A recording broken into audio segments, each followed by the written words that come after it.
Oi pessoal, tudo bem? Hoje eu estava falando com um paciente, ele me fez uma pergunta sobre o dedímero e eu queria falar para vocês um pouquinho sobre as proteínas inflamatórias. Então, quais são as proteínas inflamatórias? Dedímero, VHS, PCR, homocisteína, ferritina. Então, essas proteínas, elas nos mostram inflamações, mas elas não são específicas de uma ou outra situação. Claro, quando a gente tem uma suspeita de uma doença, a gente pede uma ou outra para a gente conseguir fechar o diagnóstico. Então, elas são informações adicionais.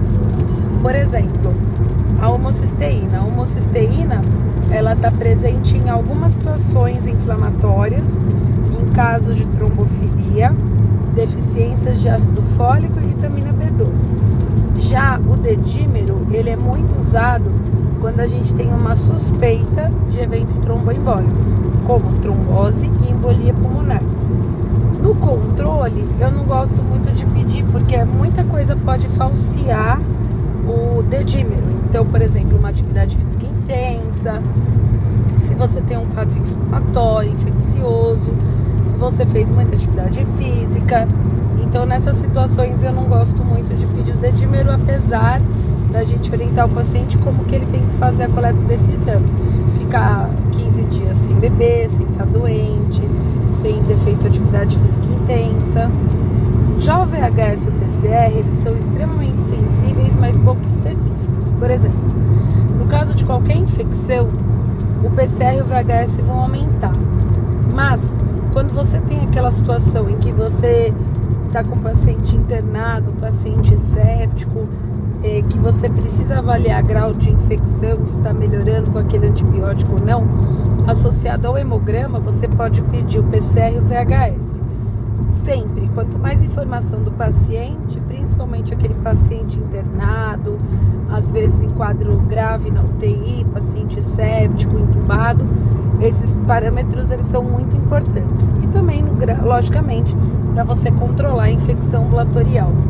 Mas, com relação à ferritina, como eu sempre falo, como eu enfatizo, que a ferritina praticamente tem duas funções essenciais, né? Então, ela me mostra sobrecarga de ferro e processos inflamatórios. Nesses processos inflamatórios, a gente pode incluir as infecções, as inflamações gerais, as síndromes metabólicas e os cânceres. Então, a ferritina, como marcador inflamatório, quanto mais alta ela está, maior a inflamação, maior risco tromboembólico. Aliás, como todo e qualquer marcador de resposta aguda inflamatória. Quando você tem um exame que está alterado, você tem que primeiro saber se ele realmente está alterado.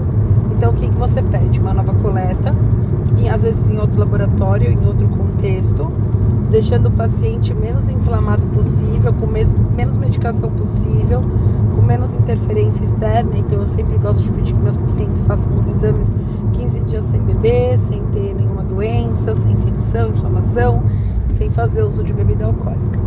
A segunda coisa se você fez o diagnóstico mesmo dessas alterações inflamatórias, você tem que descobrir a causa e tratar e corrigir. Tem um ditado em medicina que eu gosto assim: se você não sabe o que procura, você não sabe o que você acha. Então, esses marcadores, a gente fala que eles têm alta sensibilidade, mas baixa especificidade. O que é isso? Eles são extremamente sensíveis. Então, qualquer situação, ele aumenta. Então, se você fizer uma atividade física, uma drenagem linfática, passar por uma cirurgia, sair de uma gripe, você fez o exame, ele vai dar alterado. Mas baixa especificidade, ou seja, ele não é específico daquela situação. Por exemplo, você tem um paciente com colesterol alto, você não tem dúvida, ele é um paciente dislipidêmico.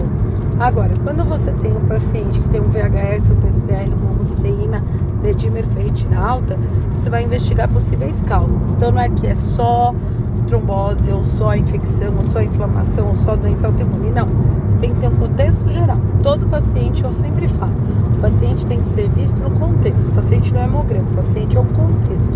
Então, a partir do momento que você tem um exame alterado, você tem que investigar. E agora, né, gente? Só sabe o que procura o que, só sabe o que acha, o que você procura. Então, assim, não sabe o que procura, não sabe o que acha. Você vai pedindo exame sem saber interpretar? Aí não dá. Eu sou a doutora Isabel, sou médica clínica e hematologista, atendo em Osasco. Se você gostou do post, dá um like e compartilha. O agendamento de consulta tá aqui no meu Instagram.